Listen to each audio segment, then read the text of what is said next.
In this video, we are going to see that if your Google Chrome is not opening properly or displaying the pages properly, how we can easily fix that. But just before starting the video, let me tell you that this is not just only about Google Chrome. This is a more of a generic problem. So we are going to find the solutions that works on Windows settings.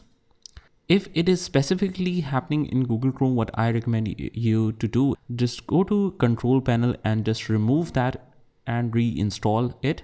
And that might fix that issue for you if it is particularly related to Google Chrome. But if it is more of a general problem in Windows, here's how you can easily resolve this. So what we can do is just open up the start menu and just write here cmd to open up the command prompt.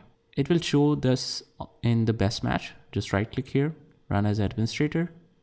And if it asks for the confirmation to allow this app to make changes to your device, click yes.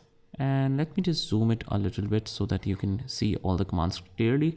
So first of all, what we need to write is ipconfig, give a space, /flush DNS.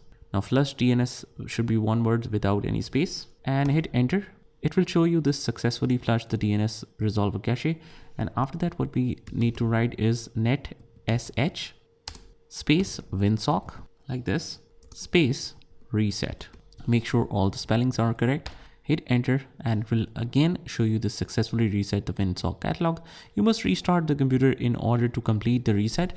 So after that, what we need to do is we need to restart the PC and then just try running any application that is causing the issue.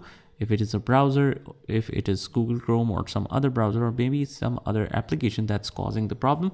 So hopefully that should be resolved. I hope you found this video helpful, and if you did, hit the like button and subscribe to our channel, and I will see you in the next one.